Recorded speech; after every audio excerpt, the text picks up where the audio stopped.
Thanks, and with that warm weather and rain on the way, it may bring an end to a good week for ice fishing across Erie. Yeah, owners of local bait and tackle shops say their recent weather, the forecast that we've been dealing with, has really brought a big boost in business. Our Tom Kowalski is here tonight. Tom, you talked with several owners around the area about their boost in business, what it's meant to them. What did they say?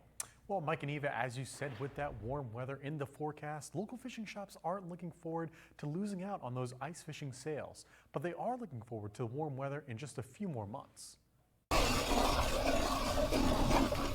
With last week's temperatures finally bringing long-desired frozen conditions to local ice fishermen, plenty jumped at the opportunity to hop on the lake. But they aren't the only ones excited. Local fishing shops are glad to have the business as well. Definitely gave it a little bit of a good burst, especially with all the weather and everything. You can't fish the creeks, you know what I mean? It was iced up, and then, nobody wants to fish when it's 8 degrees. Right. Manager of Poor Richard's Bait and Tackle, Gary Hubel, says the slow start to the season has been difficult, not just for his store, but for his hobby of ice fishing. I mean, everybody was frustrated. They didn't know if they were going to be able to get their ice stuff out, and I didn't even get mine out, to be honest with you. So it's not looking so good right now, but who knows?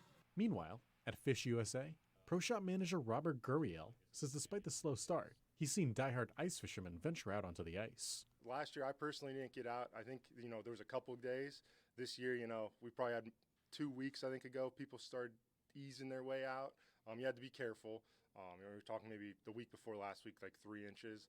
So it's doable, but you do need to know what you're doing and be careful. But Gurriel is still holding out hope for another shot of fishing later in the season. Today would probably be the last day I would try to go out this week. Going forward, though, a couple weeks down the road, it does look like we're going to get some colder teen temperatures potentially. So, if we get that, there is a chance of the ice reforming. Now, Hubel of Poor Richard's shop tells me that the most common type of fish they've seen people catch has been the bluegill. They also add they're looking forward to that warmer weather when people are more out and fishing. Live in the studio, Tom Kowalski, Erie News Now.